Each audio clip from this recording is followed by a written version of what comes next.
ಬೆಂಗಳೂರಿನ ಸರ್ಕಾರಿ ಶಾಲೆಯಲ್ಲಿ ವಿದ್ಯಾರ್ಥಿಯ ಬರ್ಬರ ಕೊಲೆ ನಡೆದಿದೆ. ಹರ್ಷ ಕೊಲೆಯಾದ ವಿದ್ಯಾರ್ಥಿಯಾಗಿದ್ದು, ಯಲಹಂಕದ ಸರ್ಕಾರಿ ಶಾಲೆಯಲ್ಲಿ ಈ ಘಟನೆ ನಡೆದಿದೆ. ತನ್ನ ಜೊತೆಯಲ್ಲಿ ಓದುತ್ತಿರುವ ವಿದ್ಯಾರ್ಥಿಗಳಿಂದಲೇ ಹರ್ಷ ಬರ್ಬರವಾಗಿ ಕೊಲೆಯಾಗಿದ್ದಾನೆ. ಚಾಕುವಿನಿಂದ ಇರಿದು ಸಹಪಾಠಿಗಳು ಹರ್ಷನನ್ನ ಕೊಲೆ ಮಾಡಿದ್ದಾರೆ. ತೀವ್ರವಾಗಿ ರಕ್ತಸ್ರಾವವಾಗಿದ್ದ ಹರ್ಷ ಯಲಹಂಕ ಸರ್ಕಾರಿ ಆಸ್ಪತ್ರೆಯಲ್ಲಿ ಅಸುನೀಗಿದ್ದಾನೆ. ಮಧ್ಯಾಹ್ನ ಶಾಲೆಯಲ್ಲಿಯೇ ಎರಡು ಗುಂಪುಗಳ ನಡುವೆ ಜಗಳ ನಡೆದಿತ್ತು. ಶಾಲಾ ವಾರ್ಷಿಕೋತ್ಸವದ ವಿಚಾರವಾಗಿ ಒಂದು ಗಲಾಟೆ ನಡೆದಿತ್ತು. ಮತ್ತೋರ್ವ ವಿದ್ಯಾರ್ಥಿಯ ಸ್ಥಿತಿ ಗಂಭೀರವಾಗಿದ್ದು ಆತನನ್ನ ಕೂಡ ಆಸ್ಪತ್ರೆಗೆ ದಾಖಲು ಮಾಡಲಾಗಿದೆ. ಶಾಲೆ ಮತ್ತು ಆಸ್ಪತ್ರೆಯ ಸುತ್ತಮುತ್ತ ಬಿಗಿ ಪೊಲೀಸ್ ಬಂದೋಬಸ್ತನ್ನ ಕೈಗೊಳ್ಳಲಾಗಿದೆ.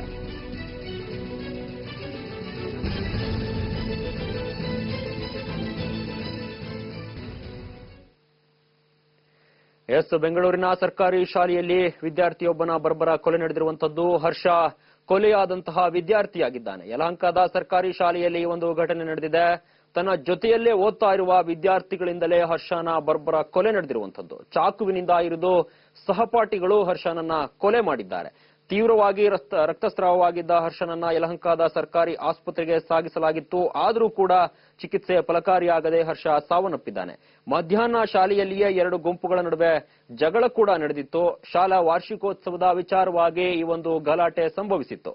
ಈಗ ಮತ್ತೋರ್ವ ವಿದ್ಯಾರ್ಥಿಯ ಸ್ಥಿತಿ ಕೂಡ ಗಂಭೀರವಾಗಿದ್ದು ಆತನನ್ನು ಕೂಡ ಆಸ್ಪತ್ರೆಗೆ ದಾಖಲು ಮಾಡಲಾಗಿದೆ. ಈಗಾಗಲೇ ಶಾಲೆಯ ಸುತ್ತಮುತ್ತ ಮತ್ತು ಆಸ್ಪತ್ರೆಯ ಸುತ್ತಮುತ್ತ ಪೊಲೀಸರು ಬಿಗಿ ಬಂದೋಬಸ್ತನ್ನ ಕೈಗೊಂಡಿದ್ದಾರೆ.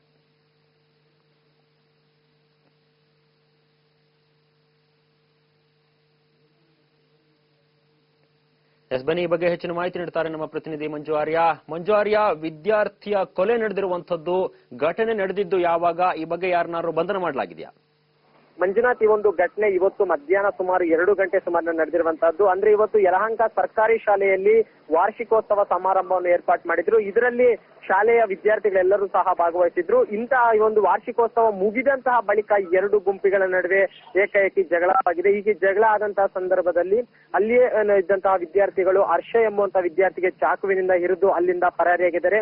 ಇನ್ನು ಪೊಲೀಸರ ಒಂದು ಪ್ರಾಥಮಿಕ ತನಿಖೆ ವೇಳೆಯಲ್ಲಿ ಸುಮಾರು 7 ಜನ ವಿದ್ಯಾರ್ಥಿಗಳು ಈ ಒಂದು ಚಾಕುವಿನಿಂದ ಹಿಡಿದು ಪರಾರಿಯಾಗಿದ್ದಾರೆ ಅಂತ ಈಗಾಗಲೇ ಇನ್ವೆಸ್ಟಿಗೇಷನ್ ಅಲ್ಲಿ ಗೊತ್ತಾಗಿರುವಂತಹದ್ದು. ಈ ಒಂದು ಘಟನೆ ಆದಂತಹ ತಕ್ಷಣವೇ ಏನೋ ಗಾಯಾಳು ಆಗಿದ್ದಂತಹ ಹರ್ಷನನ್ನು ಅಲ್ಲಿಯೇ ಇದ್ದಂತಹ ಸರ್ಕಾರಿ ಆಸ್ಪತ್ರೆಗೆ ದಾಖಲಿಸ್ತಾರೆ. ಆದ್ರೆ ಚಿಕಿತ್ಸೆ ಫಲಕಾರಿಯಾಗಿದೆ. ಸುಮಾರು 5 ಗಂಟೆಯ ವೇಳೆಯಲ್ಲಿ ಹರ್ಷ ಸಾವನ್ನಪ್ಪಿರುವಂತಹದ್ದು. ಇನ್ನು ಮತ್ತೋರ್ವ ವಿದ್ಯಾರ್ಥಿಯು ಕೂಡ ಅಷ್ಟೇ ಏನು ಸಣ್ಣ ಪುಟ್ಟ ಗಾಯಗಳಾಗಿದ್ದು ಯಲಹಂಕ ಸರ್ಕಾರಿ ಆಸ್ಪತ್ರೆಯಲ್ಲಿ ಈಗಾಗಲೇ ಚಿಕಿತ್ಸೆಯನ್ನು ಕೂಡ ಕೊಡಲಾಗ್ತಿರುವಂತಹದ್ದು. ಇನ್ನು ಘಟನೆ ನಡೆದಂತಹ ತಕ್ಷಣವೇ ಹಿರಿಯ ಪೊಲೀಸ್ ಅಧಿಕಾರಿಗಳು ಸೇರಿದಂತೆ ಹೆಚ್ಚುವರಿ ಪೊಲೀಸ್ ಆಯುಕ್ತರಾದಂತಹ ಹೇಮಂತ್ ನಿಂಬಾಳ್ಕರ್ ಕೂಡ ಘಟನಾ ಸ್ಥಳಕ್ಕೆ ಭೇಟಿ ನೀಡಿ ಪರಿಶೀಲನೆಯನ್ನು ಮಾಡಿದ್ದಾರೆ. ಜೊತೆಗೆ ಏನು ಶಾಲೆಯ ಮುಖ್ಯೋಪಾಧ್ಯಾಯರು ಸೇರಿದಂತೆ ಶಾಲೆಯ ಶಿಕ್ಷಕರನ್ನು ಕೂಡ ಈಗಾಗಲೇ ವಿಚಾರಣೆಯನ್ನು ನಡೆಸಿರುವಂತಹದ್ದು. ಹೀಗೆ ವಿಚಾರಣೆ ನಡೆಸಿದಂತಹ ಸಂದರ್ಭದಲ್ಲಿ ಒಂದು ವಿದ್ಯಾರ್ಥಿಗಳು ಯಾರು ಅನ್ನೋದ್ರ ಬಗ್ಗೆ ಕೂಡ ಅಷ್ಟೇ ಕೆಲವೊಂದು ಮಾಹಿತಿ ಗೊತ್ತಾಗಿದ್ದು 3 ವಿದ್ಯಾರ್ಥಿಗಳನ್ನು ಈಗಾಗಲೇ ಪೊಲೀಸರು ವಶಕ್ಕೆ ಪಡೆದು ವಿಚಾರಣೆಯನ್ನು ಕೂಡ ಮಾಡಲಾಗ್ತಿರುವಂತಹದ್ದು. ಇನ್ನು ಈ ಒಂದು ಪ್ರಾಥಮಿಕ ಪೊಲೀಸರ ಇನ್ವೆಸ್ಟಿಗೇಷನ್ ಅಲ್ಲಿ ಗೊತ್ತಾಗಿರುವಂತಹದ್ದು ಅಂದ್ರೆ ಅಲ್ಲಿದ್ದಂತಹ ವಿದ್ಯಾರ್ಥಿಗಳ ನಡುವೆ ಯಾವ ಒಂದು ಉದ್ದೇಶಕ್ಕೆ ಜಗಳ ಆಯ್ತು ಅಂತ ಸಂದರ್ಭದಲ್ಲಿ ಶಾಲೆಯ ಒಂದು ವಾರ್ಷಿಕೋತ್ಸವದ ಒಂದು ಕ್ರೀಡಾಕೂಟ ಕೂಡ ಈ ಒಂದು ವಾರದ ಹಿಂದೆ ನಡೆದಿತ್ತು. ಆ ಒಂದು ಕ್ರೀಡಾಕೂಟದ ಸಮಯದಲ್ಲಿ ಈ ಒಂದು ಹರ್ಷಗೆ ಕೆಲವೊಂದು ಬಹುಮಾನಗಳು ಕೂಡ ಬಂದಿತ್ತು. ಇದೇ ಒಂದು ಕ್ರೀಡಾಕೂಟ ಆಡುತ್ತಿದ್ದಂತಹ ಸಂದರ್ಭದಲ್ಲಿ ಹರ್ಷ ಮತ್ತು ಆತನ ಜೊತೆ ಇದ್ದಂತಹ ಸ್ನೇಹಿತರಿಗೆ ಒಂದು ಜಗಳ ಕೂಡ ಆಗಿತ್ತು. ಇದೇ ಒಂದು ಜಗಳವನ್ನು ಮುಂದಿಟ್ಕೊಂಡಂತಹ ಹರ್ಷನ ಸ್ನೇಹಿತರು ಇವತ್ತು ವಾರ್ಷಿಕೋತ್ಸವ ಮುಗಿದಂತಹ ಬಳಿಕ ಮತ್ತೆ ಜಗಳ ತೆಗೆದಿದ್ದಾರೆ. ಜೊತೆಗೆ ಅವರ ಬಳಿ ಇದ್ದಂತಹ ಒಂದು ಚಾಕುವಿನಿಂದ ಹರ್ಷನ ಮೇಲೆ ಕೂಡ ಹಲ್ಲೆಯನ್ನು ಕೂಡ ಮಾಡಿದ್ದಾರೆ. ಆದ್ರೆ ಈ ರೀತಿಯಂತಹ ಒಂದು ಪ್ರಾಣನೇ ಹೋಗುತ್ತೆ ಅನ್ನೋದು ಕೂಡ ಅಷ್ಟೇ ಆ ವಿದ್ಯಾರ್ಥಿಗಳು ಕೂಡ ಅನ್ಕೊಂಡಿರ್ಲಿಲ್ಲ ಅನ್ನೋ ಮಾತನ್ನು ಈಗಾಗಲೇ ಪೊಲೀಸ್ ಅಧಿಕಾರಿಗಳು ಹೇಳಿರುವಂತಹದ್ದು. ಸದ್ಯದ ಮಟ್ಟಿಗೆ ಮುಂಜಾಗ್ರತೆಯ ಕ್ರಮವಾಗಿ ಕೂಡ ಅಷ್ಟೇ ಶಾಲೆಯ ಸುತ್ತಮುತ್ತ ಆಗಿರ್ಬೋದು ಮತ್ತು ಸರ್ಕಾರಿ ಆಸ್ಪತ್ರೆಯ ಸುತ್ತಮುತ್ತಲೂ ಪೊಲೀಸ್ ಬಂದೋಬಸ್ತ್ ವ್ಯವಸ್ಥೆಯನ್ನು ಮಾಡಲಾಗಿರುವಂತದ್ದು. ಯಾಕಂದ್ರೆ ಶಾಲೆಯ ಒಳಗೆ ಈ ಒಂದು ಘಟನೆ ಆಗಿದ್ದಂತಹ ಕಾರಣದಿಂದ ಮತ್ತೆ ಏನಾದ್ರೂ ಪ್ರತಿಭಟನೆಗಳಾಗಿರುವುದು ಮತ್ತೆ ಈ ಒಂದು ಪ್ರಕರಣ ತೀವ್ರ ಸ್ವರೂಪ ಪಡ್ಕೊಳ್ಳುವಂತ ಸಾಧ್ಯತೆಗಳು ಇರಬಹುದು ಅನ್ನುವಂತ ನಿಟ್ಟಿನಲ್ಲಿ ಬಿಗಿ ಪೊಲೀಸ್ ಬಂದೋಬಸ್ತ್ ವ್ಯವಸ್ಥೆಯನ್ನು ಕೂಡ ಈಗಾಗಲೇ ಅಲ್ಲಿ ನಡೆಸಿರುವಂತಹದ್ದು. ಮಂಜುನಾಥ್, ಈಗ ಪ್ರಮುಖವಾಗಿ 16 ವರ್ಷ ಅಂದ್ರೆ SSLC ಓದ್ತಕ್ಕಂಥ ವಿದ್ಯಾರ್ಥಿಗಳು ಆಟ ಪಾಠದಲ್ಲಿ ತೊಡಗಬೇಕಾಗಿರ್ತಕ್ಕಂಥ ಸಂದರ್ಭ ಈ ರೀತಿಯ ಕ್ರೌರ್ಯ ಕೀಳಿತಾರೆ ಅಂದ್ರೆ ಅದು ಚಾಕು ಬೇರೆ ಮೊದಲೇ ಪೂರ್ವ ನಿಯೋಜಿತವಾಗಿ ತಂದಿರುವಂತದ್ದ ಚಾಕು ಅವರಿಗೆ ಎಲ್ಲಿಂದ ಬಂತು? ಅವ್ರು ಈ ಕೃತ್ಯವನ್ನು ಮಾಡ್ಬೇಕು ಅಂತ ಮೊದಲೇ ಪ್ರಿಪೇರ್ ಆಗಿದ್ರ ಹೇಗೆ ಅಂತ? ಖಂಡಿತವಾಗಿಯೂ ಮಂಜುನಾಥ್, ಯಾಕಂದ್ರೆ ಈ ಒಂದು ಕ್ರೀಡಾಕೂಟ ನಡೀತಿದ್ದಂತ ಸಂದರ್ಭ ಅಂದ್ರೆ ಒಂದು ವಾರದ ಹಿಂದಲೂ ಕೂಡ ಈ ಒಂದು ವಾರ್ಷಿಕೋತ್ಸವದ ಅಂಗವಾಗಿ ಕ್ರೀಡಾಕೂಟವನ್ನು ಜರುಗಿಸಿ ಬಂದಿದ್ರು. ಹೀಗೆ ಕ್ರೀಡಾಕೂಟ ಆಗುತ್ತಿದ್ದಂತ ಸಂದರ್ಭದಲ್ಲಿ ಜಗಳ ಆಗಿರುತ್ತೆ. ಈ ಒಂದು ಜಗಳವನ್ನು ಮತ್ತೇನು ದೊಡ್ಡದಾಗಿ ಮಾಡ್ಬೇಕು ಅಂತಾನೆ ವಾರ್ಷಿಕೋತ್ಸವದ ದಿನದಂದು ಈ ಒಂದು ಹರ್ಷನನ್ನು ನಾವು ಹೊಡಿಬೇಕು ಅಂತಾನೆ ಮೊದಲನೇದಾಗಿ ಪ್ಲಾನ್ ಮಾಡ್ಕೊಂಡಿದ್ರು ಅನ್ಸುತ್ತೆ. ಆ ಒಂದು ನಿಟ್ಟಿನಲ್ಲಿ ಇವತ್ತು ಮಧ್ಯಾಹ್ನದ ಸುಮಾರಿಗೆ ಹರ್ಷ ಕೂಡ ಅಷ್ಟೇ ತಾನು ಸ್ಪೋರ್ಟ್ಸ್ ಅಲ್ಲಿ ಗೆದ್ದಿದ್ದಂತಹ ಸಲುವಾಗಿ ಆತನಿಗೆ ಮೆಡಲ್ ಅನ್ನು ಕೂಡ ಅಷ್ಟೇ ಶಾಲೆಯ ಪರವಾಗಿ ಕೊಟ್ಟಿದ್ರು. ಈ ಒಂದು ಮೆಡಲ್ ಸ್ವೀಕರಿಸಿದಂತಹ ಬಳಿಕ ಹರ್ಷ ಏನು 2 ಗಂಟೆ ಸುಮಾರಿಗೆ ವಾರ್ಷಿಕೋತ್ಸವ ಕೂಡ ಎಲ್ಲವೂ ಮುಕ್ತಾಯವಾಗುತ್ತೆ. ಇನ್ನೇನು ವಿದ್ಯಾರ್ಥಿಗಳೆಲ್ಲ ಮನೆಗೆ ಹೊರಡಬೇಕು ಅನ್ನುವಂತಹ ಸಂದರ್ಭದಲ್ಲಿ ಹರ್ಷ ಮತ್ತು ಆತನ ಎದುರಾಳಿಯ ಗುಂಪಿನವರು ಏಕಾಏಕಿ ಜಗಳ ಆಡ್ತಾರೆ. ಜಗಳ ಆಡಿದಂತಹ ತಕ್ಷಣವೇ ಮೊದಲನೇ ಬಹುತೇಕ ಪ್ಲಾನ್ ಮಾಡ್ಕೊಂಡು ಬಂದಿರ್ಬೋದು, ಇವತ್ತು ಹರ್ಷನನ್ನು ನಾವು ಎದುರಿಸೋಣ ಅಂತ ಏನಾದ್ರು ಪ್ಲಾನ್ ಮಾಡ್ಕೊಂಡು ಬಂದಿರೋದು. ಆ ಒಂದು ಅಚಾತುರ್ಯದಲ್ಲಿ ಈ ಒಂದು ಚಾಕು ಕೂಡ ಇರುತ್ತೆ, ಅಲ್ಲಿಂದ ಅವರು ಪರಾರಾಗಿದೆ. ಯಾಕಂದ್ರೆ ಹರ್ಷನ ಹೊಟ್ಟೆ ಮತ್ತು ತಲೆಯ ಭಾಗಕ್ಕೆ ಚಾಕುವಿನಿಂದ ಇರಿದಂತಹ ತಕ್ಷಣವೇ ರಕ್ತ ಕೂಡ ಅಷ್ಟೇ ತೀವ್ರ ರಕ್ತಸ್ರಾವವಾಗಿದೆ. ಈ ಒಂದು ಸಂದರ್ಭದಲ್ಲಿ ಅಲ್ಲಿದ್ದಂತಹ ವಿದ್ಯಾರ್ಥಿಗಳೆಲ್ಲರೂ ಕೂಡ ಅಷ್ಟೇ ಗಾಬರಿಗೊಳಗೊಂಡಿದ್ದಾರೆ. ಗಾಬರಿ ಆಗಿದ್ದಂತ ತಕ್ಷಣವೇ ಅಲ್ಲಿದ್ದಂತವ್ರು 7 ಜನ ವಿದ್ಯಾರ್ಥಿಗಳು ಕೂಡ ಅಷ್ಟೇ ಪರಾರಿಯಾಗಿರುವಂತಹದ್ದು. ಮತ್ತು ಅಲ್ಲೇ ಇದ್ದಂತಹ ಕೆಲವೊಬ್ಬ ಸ್ಥಳೀಯರಾಗಿರ್ಬೋದು ಮತ್ತೆ ಬೇರೆ ವಿದ್ಯಾರ್ಥಿಗಳು ಕೂಡಲೇ ಹರ್ಷ ಮತ್ತು ಆತನ ಸ್ನೇಹಿತ ಇಬ್ಬರನ್ನು ಕೂಡ ಅಷ್ಟೇ ಗೌರ್ಮೆಂಟ್ ಹಾಸ್ಪಿಟಲ್ಗೆ ಅಲ್ಲಿ ಸೇರಿಸ್ತಾರೆ.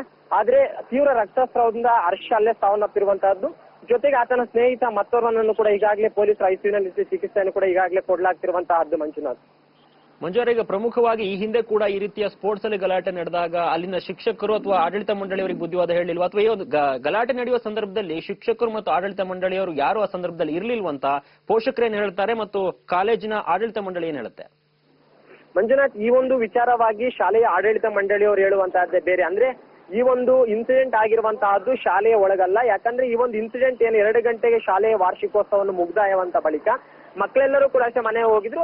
ಶಾಲೆಯ ಹೊರಗಡೆ ಈ ಒಂದು ಇನ್ಸಿಡೆಂಟ್ ಆಗಿದೆ ಅಂತ ಈಗಾಗಲೇ ಆಡಳಿತ ಮಂಡಳಿ ಹೇಳ್ತಿರುವಂತಹದ್ದು.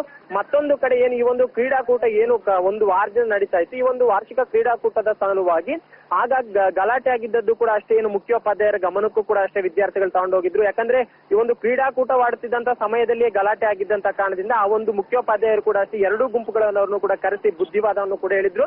ಆದ್ರೂ ಕೇಳದಂತಹ ಒಂದು ಹರ್ಷನ ಎದುರಾಳಿ ಗುಂಪಿನವರು ಈ ಒಂದು ವಾರ್ಷಿಕೋತ್ಸವದ ದಿನ ಈ ರೀತಿಯಾದಂತಹ ಒಂದು ಪ್ಲಾನ್ ಮಾಡ್ಕೊಂಡು ಬಂದು ಈ ಒಂದು ಕೃತ್ಯ ಎಸಗಿರಬಹುದು ಅನ್ನೋದು ಈಗಾಗಲೇ ಅನೇಕ ಅನುಮಾನಗಳು ಕೂಡ ಎಡೆ ಮಾಡಿಕೊಟ್ಟಿರುವಂತಹದ್ದು.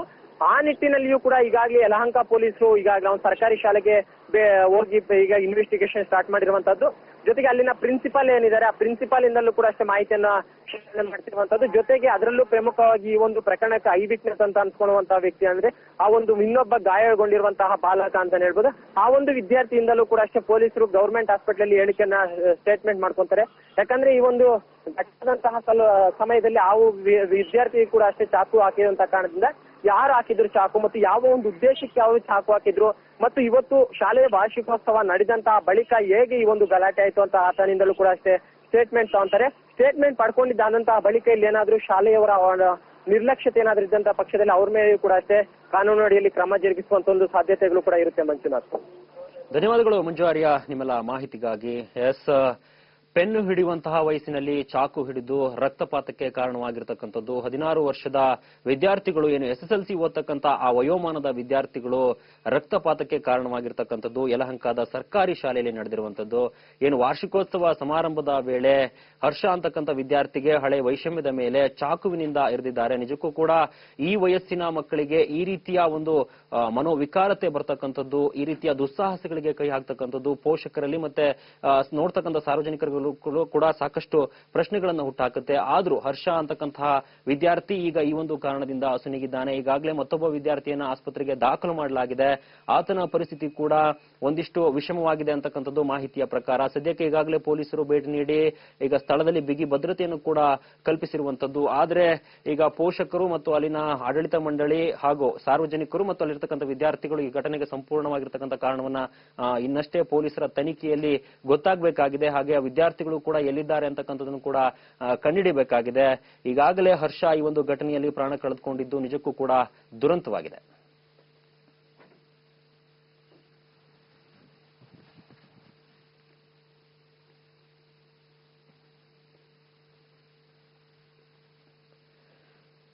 ಬೆಂಗಳೂರಿನ ಸರ್ಕಾರಿ ಶಾಲೆಯಲ್ಲಿ ವಿದ್ಯಾರ್ಥಿಯೋರ್ವ ಬರ್ಬರವಾಗಿ ಹತ್ಯೆಯಾಗಿರ್ತಕ್ಕಂಥದ್ದು. ಅದು ತನ್ನ ಸಹಪಾಠಿಗಳಿಂದಲೇ ಕೂಡ ಆತ ಹತ್ಯೆಗೀಡಾಗಿದ್ದಾನೆ. ಈ ಹತ್ಯೆಯ ಹಿಂದಿನ ಕಾರಣಗಳಿಗೆ ಒಂದು ಕ್ರೀಡಾಕೂಟವನ್ನು ಏರ್ಪಡಿಸಿರ್ತಾರೆ. ಕ್ರೀಡಾಕೂಟದಲ್ಲಿ ಹರ್ಷ ಸಾಕಷ್ಟು ಬಹುಮಾನಗಳನ್ನು ಕೂಡ ಗೆದ್ದಿರ್ತಾನೆ. ಆದ್ರೆ ಆ ಕ್ರೀಡಾಕೂಟದಲ್ಲಿ ಸಣ್ಣ ಜಗಳ ಆಗಿರುತ್ತೆ ಹರ್ಷ ಮತ್ತು ಆತನ ವಿರೋಧಿ ಗುಂಪುಗಳಿಗೆ. ಇದೇ ಒಂದು ಘಟನೆಯನ್ನ ಮನಸ್ಸಿನಲ್ಲಿ ಇಟ್ಟುಕೊಂಡು ಈ ಒಂದು ವಾರ್ಷಿಕೋತ್ಸವ ಸಮಾರಂಭದಲ್ಲಿ ಸೇಡನ್ನ ತೀರಿಸಿಕೊಳ್ಳುವ ಪ್ರೀ ಪ್ಲಾನಡ್ ಅನ್ನ ವಿರೋಧಿ ಗುಂಪು ಮಾಡಿಕೊಂಡು ಬಂದಿರತಕ್ಕಂಥದ್ದು ಒಂದು ಈಗ ಮೇಲ್ನೋಟಕ್ಕೆ ಕಾಣಿಸ್ತಕ್ಕಂಥ ಸಹಜವಾದ ವಿಷಯ. ಚಾಕುವಿನಿಂದ ಇರಿದು ಹರ್ಷನನ್ನ ಕೊಲೆ ಮಾಡಿರುವಂತದ್ದು, ಮತ್ತೊಬ್ಬ ವಿದ್ಯಾರ್ಥಿಗೆ ಗಂಭೀರವಾಗಿರ್ತಕ್ಕಂತಹ ಗಾಯ ಕೂಡ ಆಗಿದೆ.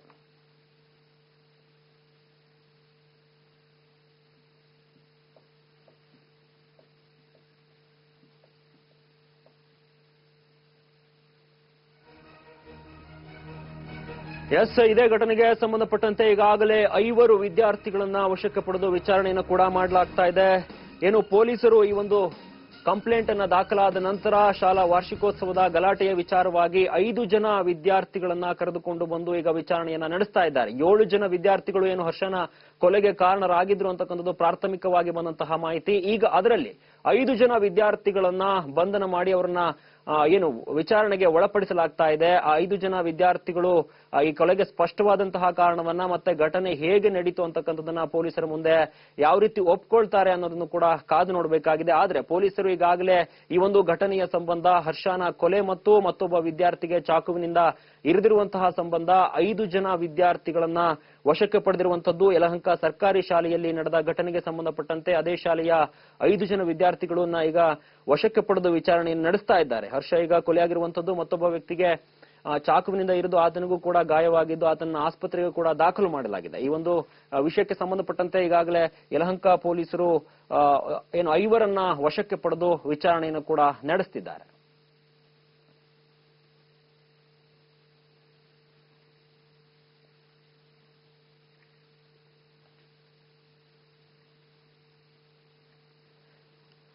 ಬನ್ನಿ ಈ ಬಗ್ಗೆ ಸ್ವತಃ ಮಾತನಾಡೋದಕ್ಕೆ ಅಲ್ಲಿನ ಉಪ ಪ್ರಾಂಶುಪಾಲರಾದ ವಿವೇಕಾನಂದ ಅವರ ಜೊತೆ ಸಂಪರ್ಕದಲ್ಲಿದೆ. ಸರ್ ನಮಸ್ಕಾರ. ಸರ್ ನಮಸ್ತೆ ಸರ್. ಪೆನ್ನು ಹಿಡಿದು ಭವಿಷ್ಯವನ್ನು ಕಟ್ಕೊಳ್ಳೋ ವಯಸ್ಸಿನಲ್ಲಿ ಚಾಕುವನ್ನ ಹಿಡಿಯುವಂತ ಸ್ಥಿತಿ ಬಂದಿರುವಂತದ್ದು, ಅದು ನಿಮ್ಮ ಶಾಲೆಯ ವಿದ್ಯಾರ್ಥಿಗಳಿಗೆ. ಘಟನೆಗೆ ಕಾರಣ ಏನು? ಘಟನೆ ನಂತರ ಯಾವ ರೀತಿ ರಿಯಾಕ್ಟ್ ಆಗಿತ್ತು? ಈಗೇನಿದೆ ಸರ್ ಪರಿಸ್ಥಿತಿ? ನಮ್ಮ ಶಾಲೆಯ ವಿದ್ಯಾರ್ಥಿ ಮರ್ಡರ್ ಆಗಿರೋದು. ಓಕೆ. ಬೆಳಿಗ್ಗೆ ಎಲ್ಲ ಶಾಲಾ ವಾರ್ಷಿಕೋತ್ಸವ ಇತ್ತು. ಸ್ವಾಗತ ಭಾಷಣ, ಪ್ರೈಸ್ ಡಿಸ್ಟ್ರಿಬ್ಯೂಷನ್, ಆಮೇಲೆ ಸನ್ಮಾನಗಳು, ಆಮೇಲೆ ಡ್ಯಾನ್ಸ್ ಎಲ್ಲ ಇತ್ತು. ಎಲ್ಲ ಆದ್ಮೇಲೆ ಮಧ್ಯಾಹ್ನ ಊಟ ಆಯ್ತು ಸರ್. ಊಟ 3:30ಗೆ ಮುಗೀತು. ಆವಾಗ ಎಲ್ಲವೂ ನಮ್ಮ ಪ್ರಿಮಿಸಿಸ್ ಅಲ್ಲಿ ಯಾವುದೇ ರೀತಿಯಾದಂತ ಘಟನೆಗಳು ನಡೆದಿಲ್ಲ. ನಮ್ಮೆಲ್ಲ ಟೀಚರ್ಸ್ ಇದ್ರು, ಪೊಲೀಸ್ನವ್ರಿದ್ರು, ಪೇಪರ್ನವ್ರಿದ್ರು ಸರ್ ಅವತ್ತಿನ ದಿನ. ಹಾಗಾಗಿ ಎಲ್ಲವೂ ಯಾವ್ದು ನನಗೆ ಗೊತ್ತಿಲ್ಲ.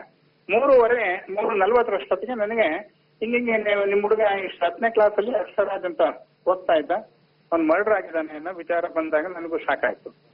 ಆಮೇಲೆ ಯಾರು ಹೇಳಿದ್ರು ಸರ್, ಅಷ್ಟೇ ನನಗೆ ಗೊತ್ತು. ನಮ್ಮ ಪ್ರಿಮಿಸಿಸ್ ಎಲ್ಲ ಹಾಗಿಲ್ಲ ಸರ್, ಎಲ್ಲ ಹೊರಗಡೆ ಆಗಿದೆ. ಈಗ ಇದಕ್ಕಿಂತ ಮುಂಚೆ ಗಲಾಟೆ ಆದಾಗ್ಲೂ ಕೂಡ ಮಾತನಾಡಿದ್ರು ಅನ್ನೋದನ್ನ ಹೇಳ್ತಾ ಇದಾರಲ್ಲ ಸರ್. ಇದಕ್ಕೂ ಇಂತ ಸ್ಪೋರ್ಟ್ಸ್ ಆಗಿತ್ತು, ಆ ಟೈಮಲ್ಲಿ ಗಲಾಟೆ ಆಗಿತ್ತು. ನಮ್ಮಲ್ಲಿ ಎಲ್ಲ STMC ಮೆಂಬರ್ಸ್ ಎಲ್ಲ ಒಟ್ಟಿಗೆ ಇದ್ವಿ, ಯಾರು ಏನು ಮಾತಾಡಿಲ್ಲ ಸರ್. ಇದಕ್ಕೂ ಹಿಂದೆ ಕ್ರೀಡಾಕೂಟ ಒಂದು ನಡೆದಿತ್ತು. ಆ ಕ್ರೀಡಾಕೂಟದಲ್ಲಿ ಇವರು 2 ಗ್ಯಾಂಗ್ಗಳ ನಡುವೆ, ಮಕ್ಕಳ ನಡುವೆ ಗಲಾಟೆ ಕೂಡ ಆಗಿತ್ತು. ಅವಾಗ ಕೂಡ ಮಾತನಾಡಿದ್ರು ಅನ್ನೋ ಸುದ್ದಿ ಬರ್ತಾ ಇದೆ ಅಂತ. ಇಲ್ಲ ಸರ್, ಅದು ನಮ್ಮ ಶಾಲೆಯ ಇದ್ರಲ್ಲಿ ನಡೆದಿಲ್ಲ, ಅದು ಗಮನಕ್ಕೆ ಬಂದಿಲ್ಲ.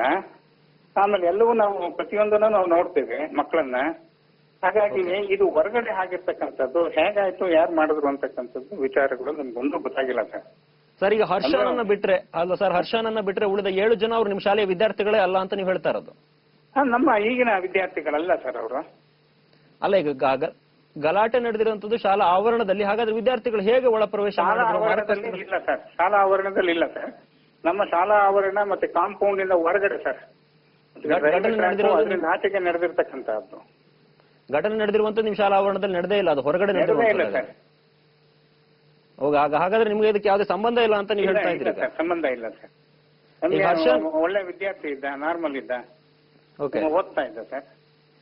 ಈಗ ಪೊಲೀಸರ ಪ್ರಕಾರ ಶಾಲಾ ಸುತ್ತಮುತ್ತ ಬಿಗಿ ಪೊಲೀಸ್ ಬಂದೋಬಸ್ತನ್ನು ಏರ್ಪಡಿಸಿದ್ದಾರೆ ಅಂತಾರೆ. ಈ ಘಟನೆ ನಿಮ್ಮ ವ್ಯಾಪ್ತಿಯಲ್ಲಿ ನಡೆದಿಲ್ಲ ಅಂದ್ರೆ ಪೊಲೀಸರು ಯಾಕೆ ಬಂದೋಬಸ್ತನ್ನು ಕೈಗೊಳ್ಬೇಕು? ಆ ಬಗ್ಗೆ ಅವರೇ ನಮ್ಮ ಪ್ರಿಮಿಸಿಸ್ ಒಳಗಿದ್ರು ಸರ್. ನಮ್ಮ ಪ್ರಿಮಿಸಿಸ್ ಒಳಗಡೆ ಫಂಕ್ಷನ್ ನಡೀತಾ ಇದೆ.